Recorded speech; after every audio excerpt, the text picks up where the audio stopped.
رب اشرح لي صدري ويسر لي أمري واحلل عقدة من لساني يفقهوا قولي ربي زدني علما اللهم فقهنا في الدين اللهم إني أسألك علما نافعا وعملا متقبلا ورزقا طيبا اللهم انفعنا بما علمتنا وعلمنا ما ينفعنا وزدنا علما اللهم أرنا الحق حقا وارزقنا اتباعه وارنا الباطل باطلا وارزقنا اجتنابه آمین یا رب العالمین۔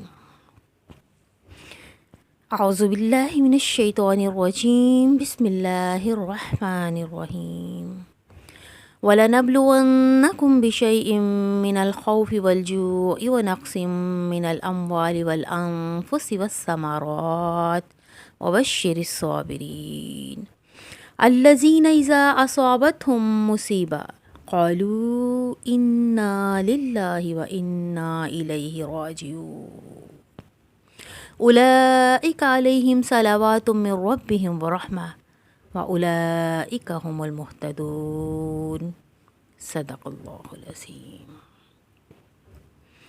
ہم تمہیں لازماً آزمائیں گے کس قدر خوف اور بھوک سے، مالوں اور جانوں اور ثمرات کے نقصان سے، تو اے نبی صلی اللہ علیہ وسلم بشارت دیجیے ان صبر کرنے والوں کو۔ اب یہاں سے یہ آیت ہے 155 سورہ بقرہ۔ اس سے پہلے اللہ رب العزت نے ایمان والوں سے کہا کہ اے ایمان والو مدد چاہو صبر سے اور نماز سے، بے شک اللہ صابروں کے ساتھ ہے۔ تو یہاں بھی صبر کی تلقین کی گئی کہ دیکھیں جو یہ راہ ہے جس پہ تم نے قدم رکھا ہے، اب اس میں آزمائشیں آئیں گی، تکلیفیں آئیں گی، اللہ چھانٹے گا، اللہ چھانٹے گا کہ کامل ایمان کس کا ہے، اللہ رب العزت آزمائے گا تو بھٹیوں سے تو گزرنا پڑے گا۔ سونا کندن تبھی بنتا ہے جب جلایا جاتا ہے، تو اللہ خالص کرنے کے لیے تمہیں چھوٹی چھوٹی آزمائشیں تو بھیجے گا۔ تو یہ آزمائشیں، تکلیفیں، اس کی قسمیں اللہ رب العزت نے بتا دی کہ وہ خوف بھی ہو سکتا ہے، وہ بھوک بھی ہو سکتی ہے۔ خوف کیا؟ دشمنوں کا خوف، اور سب سے پہلے تو رشتہ داروں کا خوف، شوہر بیوی کے درمیان تفریق ہو سکتی ہے، والدین سے جدائی ہو سکتی ہے، فتور ہو سکتا ہے، تصادم بھی ہوگا، جان و مال کا نقصان بھی ہوگا۔ اللہ نے فرمایا کہ ہم خوف کی اس کیفیت سے تمہیں آزمائیں گے۔ ہر طرح کا خوف ہے، جنگ کا خوف ہے، دشمنوں کے حملے کا خوف ہے۔ جب اس راہ میں قدم رکھ لیا ہے تو اب تمہیں ڈگمگانا نہیں ہے، اب کامل ایمان کے ساتھ اللہ رب العزت پہ پکا ایمان رکھتے ہوئے اب اس راہ پہ جم جانا ہے کہ جو کچھ ہوگا دیکھا ہو جائے گا۔ کیوں؟ ان اللہ مع الصابرین، اللہ صبر کرنے والوں کے ساتھ ہے۔ اور اس کے بعد ہے بھوک۔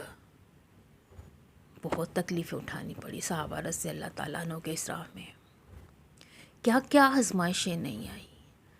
یاد کریں وہ غزوہ احزاب، جب پیٹ پہ پتھر باندھ کے صحابہ نے خندقیں کھودی ہیں، پیارے نبی صلی اللہ علیہ وسلم نے 2 پتھر باندھے ہوئے تھے پیٹ پہ۔ یہ آزمائشیں آئی ہیں، ان ایمان والوں پہ آئی ہیں جن کو اللہ تعالیٰ نے پھر کیا کہا؟ رضی اللہ عنہ ورضوا عنہ، کہ اللہ ان سے راضی، وہ اللہ سے راضی۔ رب کی رضا کی سند مل گئی ان کو۔ یہ پریشانی آئی، تکلیفیں آئیں، جنہوں نے برداشت کیا، جنہوں نے صبر کیا، پھر اللہ رب العزت نے انہیں عطا کیا بڑا اونچا مقام۔ پھر تو 2 آزمائشیں ہو گئی، خوف اور بھوک۔ اور آگے والی آزمائش کیا ہے؟ وَنَقْصٍ مِّنَ الْأَمْوَالِ، مالوں اور وَالْأَنفُسِ، مالوں اور جانوں کے نقصان سے۔ مالوں اور جانوں کا نقصان یعنی مالی اور جانی نقصان بھی ہوں گے، جانیں دینی پڑیں گی، اس راہ میں مال لگے گا، اور جو جنگی حالات ہوں گے اس میں خرچ کرنا پڑے گا، اور سب کچھ چھوڑ کے بھی آنا پڑے گا۔ کیا کیا ہوا مہاجرین کے ساتھ؟ ساری زمینیں، جائیدادیں، یہاں تک کہ ان والدین کو بھی چھوڑا جنہوں نے اس راہ میں رکاوٹ پیدا کی کہ دین کے رستے پہ نہیں چلنا۔ یاد آیا مجھے مصعب بن عمیر رضی اللہ تعالیٰ عنہ ورضوا عنہ، ہر چیز چھوڑی، ناز و نام میں پلے ہوئے بچے، ہر چیز کو چھوڑا دین کی خاطر، یہاں تک کہ تن پہ پہننے ہوئے کپڑے بھی اتروا لیے گئے۔ وہ مصعب جس کی خوشبو یمن سے آتی تھی، جس کے کپڑے دھونے کے لیے دھوبی جو ہے وہ لڑتے تھے کہ اس کو کپڑوں کو نچوڑ کے وہ خوشبو کا استعمال کرتے تھے، اتنی خوشبوئیں جو ہے ان کی یمن سے آتی تھی، وہ مصعب جب ایمان لائے ہیں تو تن پہ کپڑے بھی چھین لیے گئے تھے۔ ناز و نام میں پلی ہوئی اولادیں، لیکن جب دین آیا تو یہ اللہ نے آزمایا، اور جب آزمایا تو اللہ نے ان کو بھی شہداء کا درجہ بھی دیا۔ حضرت مصعب شہید ہوئے تھے پھر، اور اس وقت ان کے تن پہ ایک ہی چادر تھی جس وقت وہ شہید ہوئے تھے۔ تو یہ نقصان تو ہوں گے، اللہ آزمائے گا۔ اللہ نے کہا وَنَقْسِم مِّنَ الْأَمْوَالِ وَالْأَنفُسِ وَالثَّمَرَاتِ، مالوں، جانوں اور ثمرات کے نقصان سے جانیں بھی دینے پڑیں گے اس راہ میں، اور یہ سب سے اونچا درجہ ہے۔ پھر مال اور جان کے ساتھ جو اللہ کی راہ میں گیا اور شہید ہو گیا تو پھر اللہ تعالیٰ اس کا درجہ، اس کے لیے تو اللہ نے کہا کہ اس کو مرتہی مت کہو، وہ تو اللہ کے پاس زندہ ہے اور اللہ انہیں رزق دے رہا ہے، لیکن ہم ان کی زندگیوں کا شعور نہیں رکھتے کہ وہ زندگی کس طرح کی ہے۔ اللہ تعالیٰ انہیں سب پرندوں کی شکل میں جنتوں کے باغوں میں پھیر رہے ہیں، وہاں گھوم پھر رہے ہیں وہ۔ اب آ گیا ثمرات۔ ثمرات کے معنی ہوتے ہیں پھل، لیکن یہاں دو معنوں میں ہے ثمرات۔ دیکھیں پھل کیا تھا، مدینے والوں کی معیشت، کیونکہ ان کا دار و مدار زراعت پہ تھا، باغبانی پہ تھا، خاص طور پہ کھجور ان کی پیداوار تھی، جسے آج کی اسلام میں کیش کراپ کہا جاتا ہے۔ اب ایسا بھی ہوتا ہے کہ فصل پک کر تیار ہے اور اسے درختوں سے اتارا نہ گیا تو ضائع ہو جائے گی، ادھر سے آ گیا حکم تبوک کا، جہاد فرض ہو گیا کہ نکلو اللہ کی راہ میں۔ تو یہ تھا امتحان ثمرات کے نقصان کا۔ اس کے علاوہ ثمرات کا ایک اور مفہوم بھی ہے جسے ہم محنت کا پھل کہتے ہیں۔ محنت کیا کری، انسان نے بڑی محنت کی، بڑی جدوجہد کی، اپنا کیریئر بنایا، اس میں اپنا ایک مقام بنا لیا، لیکن جب وہ پلٹا دین کے راستے پہ آیا تو کچھ اور ہی شکل اختیار کرنا پڑی، چونکہ وہ کاروبار صحیح روش پہ نہیں تھا، دین کے راستے پہ نہیں تھا، اللہ کی رضامندی کے لیے نہیں تھا، تو وہ چھوڑنا پڑا۔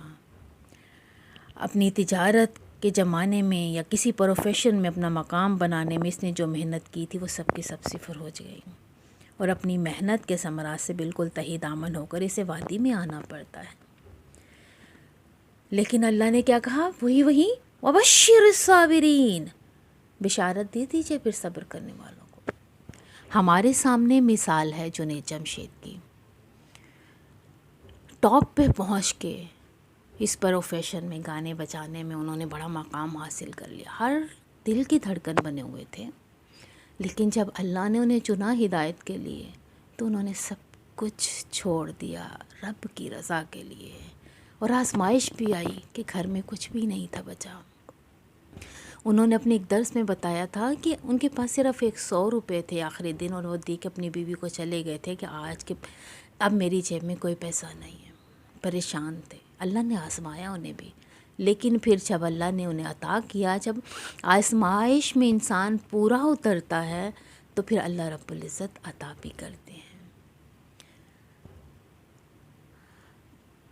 تو آج بھی ان کا مقام ہے، آج بھی ان کا نام ہے، آج بھی ان کے برانڈ چل رہے ہیں، ان کی شہادت، اللہ نے دیکھیں ان کے شہداء کا درجہ دیا، اللہ نے انہیں قبول کیا، اللہ رب العزت نے پھر ان کا نام ابھی بھی جاری ساری ہے۔ اللہ نے فرما دیا کہ بشارت دے دیجیے صبر کرنے والوں کو، الذین اذا اصابتہم مصیبہ، وہ لوگ جن کو جب بھی کوئی مصیبت آئے تو کیا کہتے ہیں، قالوا انا للہ و انا الیہ راجعون، تو کہتے ہیں بے شک ہم اللہ ہی کے لیے ہیں اور اسی کی طرف ہمیں لوٹ کے جانا ہے. یعنی آخر تو یہاں سے جانا ہے. اگر کل کی بجائے اگر آج ہی ہمیں بلا لیا تو ہم حاضر ہیں. نشان مرد مومن یا تو گویم جو مرگ آیدیتم بر لب آدستم. یعنی مرد مومن کی نشانی تو یہی ہے کہ جب موت آتی ہے تو مسرت کے ساتھ اس کے ہونٹوں پہ مسکراہٹ آ جاتی ہے، وہ دنیا سے مسکراتا ہوا رخصت ہوتا ہے. یہ ایمان کی علامت ہے. اور بندہ مومن اس دنیا میں زیادہ دیر تک جیتے رہنے کی خواہش نہیں کرتا.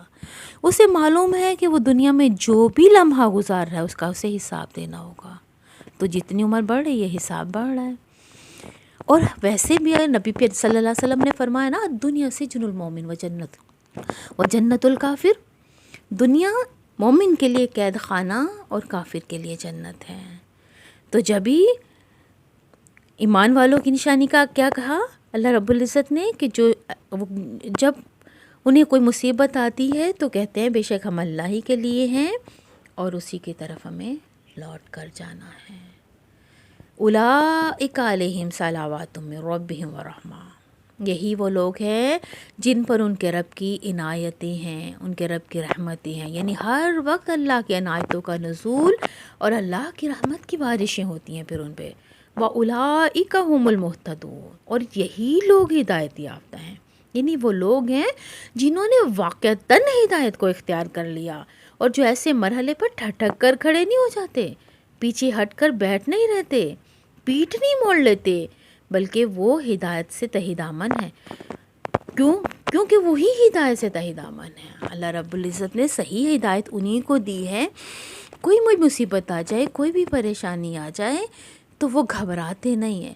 ہاں یہاں ایک بات اور ہے کہ اللہ سے ہمیشہ عافیت مانگنی چاہیے، اللہ رب العزت سے ہمیشہ تندرستی مانگنی چاہیے، موت نہیں مانگنی چاہیے.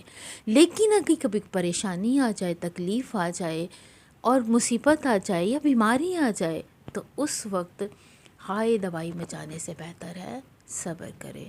اور ایک ایک تکلیف، جو بھی ذرا سی بھی تکلیف ہوتی ہے، بلکہ کانٹا تک اگر مومن کو تو چبھتا ہے تو بندے کے گناہ معاف ہوتے ہیں.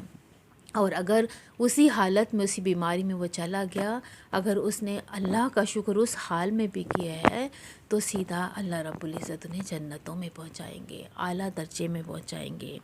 اللہ نے فرما دیا یہی ہدایت یافتہ ہے.